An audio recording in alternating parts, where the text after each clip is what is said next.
quietly heading for a breakup or divorce. These are the three stages, okay?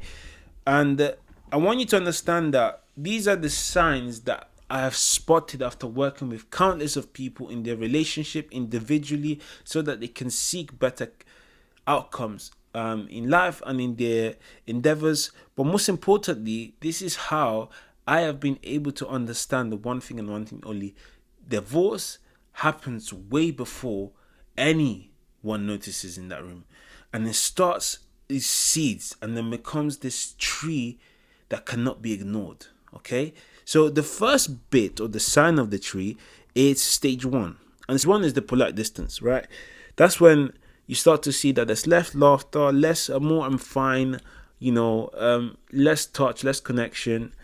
And really and truly, you're really heading towards the roommate stage. But it hasn't reached that stage yet. So you think that, you know what, we're just being busy, it's just life, doing the life thing.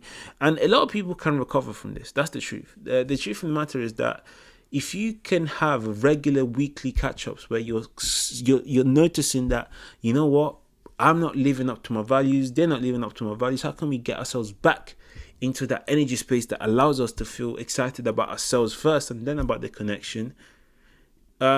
You're gonna struggle to maintain that dynamic, especially if it isn't strong enough to be sustained over a long period of time.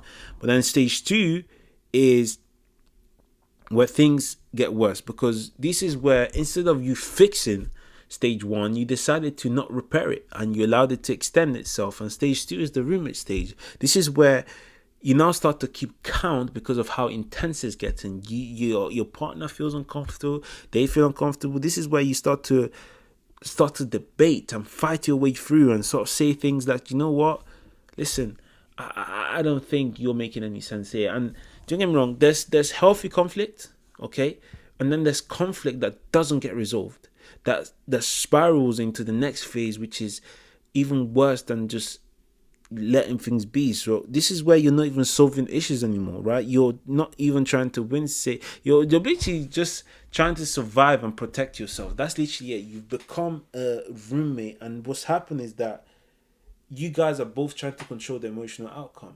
But the problem with this stage in particular is that a lot of men think that we can recover from it as long as time is given, right?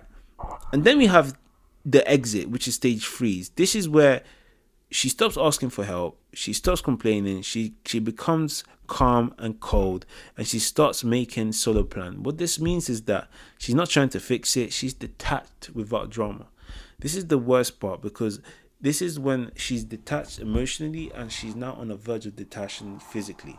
Once she detaches in both spectrums, again, you want to see it as Armageddon, because the verbal one is like is the tip of the iceberg. This is like the icing on the cake, but everything else, the heavy packaging, has already happened.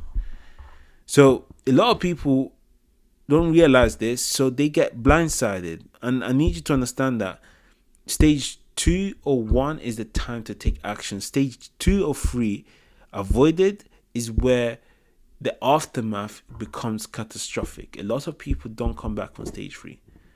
Okay, that's the reality. But I need you to understand that the one thing you can do is understand exactly where you are at these stages so that you can self-identify and take the actions accordingly. But what I would suggest is that if you create like a regular maintenance scenario where you're able to check in, it doesn't have to be so inconveniently regular, but it has to be consistent, right?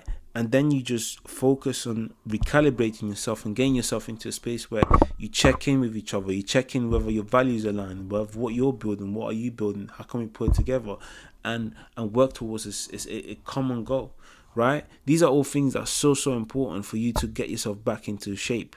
But the problem is, the part most men miss is that your marriage did not break because she was emotional. It broke because you started to act like a guest in your own home. So instead of taking charge and focusing on making sure that whoever's in your home feels safe, feels protected, feels welcomed, you start to ignore these signs, which led to you getting into the stages of this very position.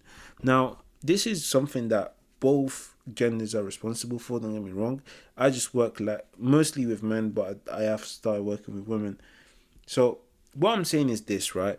The protocol is quite simple. I need you to understand that it starts with you understanding, okay, cool, what's holding me back? What am I not confronting?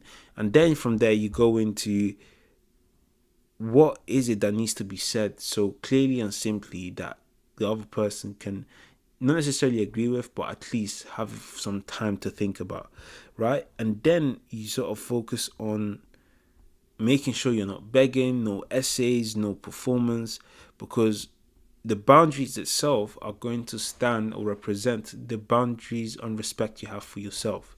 And if you don't have that and you start to beg, what you're basically saying to us that I understand that you probably want me to respect myself, but I can't give you that because my respect doesn't mean as much as you think it does.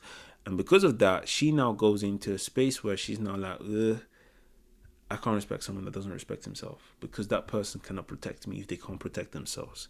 So this is all key information that you need to understand that once you implement, you're going to understand how to stop being performative, but most importantly, feel like you're always, you know, able to build and pull things off because it's being appreciated, but you need to understand that the best way for you to stop this from happening is by stop running away from the betrayal that you've brought on yourself by ignoring the very signs that we're saying. You keep doing this, you, my friend, are not going to be able to commit to your word because your word right now is being attacked. So, that's pretty much it for today, guys. I really hope this video has added value to you, and I hope that no one gets to stage 3. That's not my wish at all. It actually saddens me when some of the clients I've worked with say things like, yeah, not much I could have done to save it because it just shouldn't have happened in the first place. But I hope that if you are at that stage and you're building a healthy home, please reach out so that we can get this sorted and work towards a solution that holds you accountable as well as them, but focuses on the work you can do to change the narrative, right? So if this has added value to you, let me know in the comments. And listen, it's currently midnight 30 and got a very frustrated wife with me because I am recording YouTube instead of being in bed. So with that said, guys, I am leaving you.